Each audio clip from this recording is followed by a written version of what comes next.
Everyone, I am Itisha Devnath. Last video में हमने Coulomb's law को डिटेल में डिस्कस किया था, उसका एक स्टैंडर्ड फार्मूला डिराइव किया था। इस वीडियो में हम लोग इसके कुछ दो केसेस पढ़ने वाले हैं, पहला एसआई सिस्टम में और दूसरा सीजीएस सिस्टम में। एसआई सिस्टम में कुछ कंडीशंस हैं, इसको आपको डिटेल में अच्छे से समझना होगा, ये बहुत इम्पॉर्टेंट है। देखिए, हमने एक फार्मूला ये डिराइव किया था, सिंपली बेसिक फार्मूला कि F equals to 1/4πε0 Q1 Q2 upon R square. Force जो है वो डायरेक्टली प्रोपोर्शनल होता है चार्जेस के मल्टीप्लिकेशन के बराबर। दैट मीन्स कि अगर चार्जेस को बढ़ाएंगे तो फोर्स भी बढ़ेगा, लेकिन उन दोनों के बीच का जो डिस्टेंस है उसके इन्वर्सली प्रोपोर्शनल होता है। दैट मीन्स कि अगर डिस्टेंस कम करेंगे तो फोर्स बढ़ेगा और डिस्टेंस बढ़ाएंगे तो फोर्स कम हो जाएगा। Then finally we get this formula. अब कंडीशन आपके पास ये है कि अगर आपने दोनों चार्ज के बीच में एयर और वैक्यूम लिया है, तब तो कूलम्स लॉ का स्टेटमेंट के हिसाब से आपका फॉर्मूला ये बनेगा 1/4πε0 Q1 Q2 upon R square. मैंने यहाँ पे बताया था कि एप्सिलॉन ज़ीरो क्या है। एप्सिलॉन ज़ीरो परमिटिविटी है, और परमिटिविटी क्या होती है एक बार फिर से देख लीजिए। परमिटिविटी उस मीडियम का इफ़ेक्ट है जिसमें हम लोग उस चार्ज को एक्सपेरिमेंट के लिए रखते हैं। दैट मीन्स कि चार्ज की वजह से जो इफ़ेक्ट मीडियम पर पड़ता है उसे हम लोग कहते हैं परमिटिविटी। अगर एयर और वैक्यूम है तो हम लोग परमिटिविटी एप्सिलॉन नॉट से डिनोट करते हैं।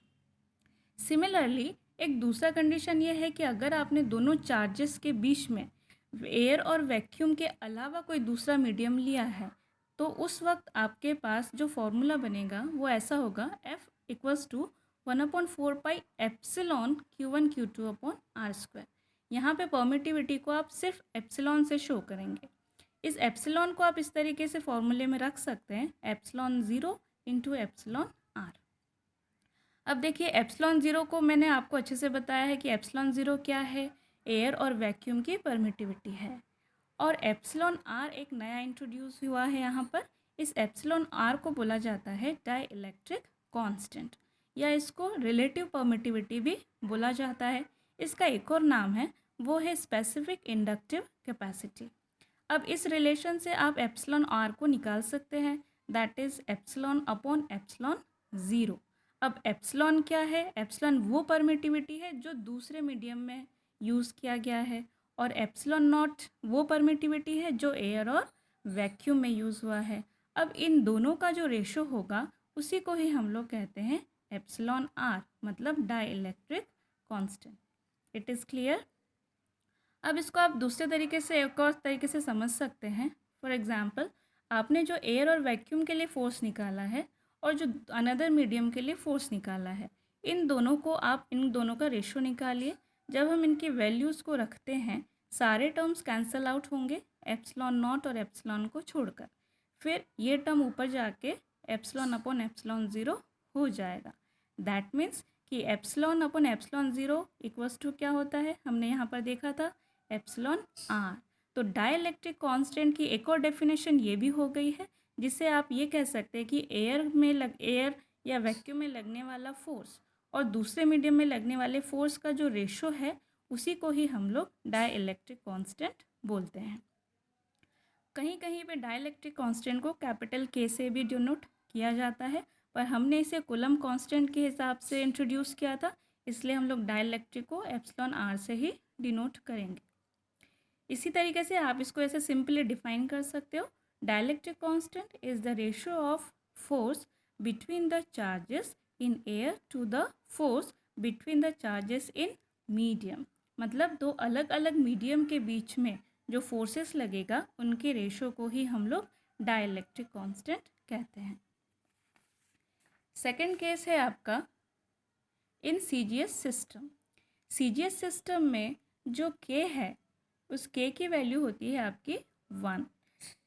If the medium in which the charges are placed in air और vacuum, then in CGS system, देखिए कूलम फार्मूला आपके पास क्या है, F इक्वल्स टू के Q1 Q2 upon R square.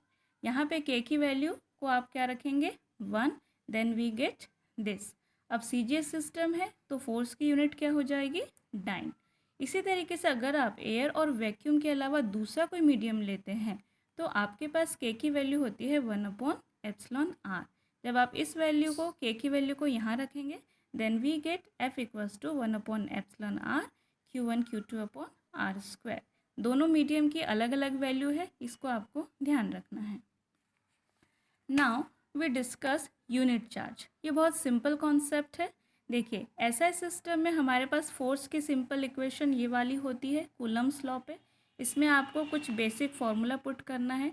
यहाँ पे लगने वाला जो फोर्स है, फोर्स की वैल्यू अगर 9 × 10⁹ न्यूटन हो और दोनों चार्जेस की वैल्यू सेम हो, मतलब Q हो, और दोनों के बीच का सेपरेशन अगर 1 मीटर हो, जब ये सारी वैल्यूज़ हम इस फॉर्मूले में इक्वेशन नंबर 1 में रखेंगे तो आपके पास ये चीज़ मिलने वाली है।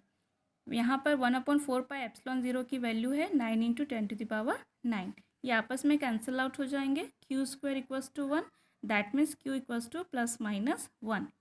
यूनिट चार्ज को आप ऐसे डिफाइन कर सकते हो, unit charge are that identical charge which are placed in air at a separation of 1 metre and force of repulsion is 9 × 10⁹ Newton.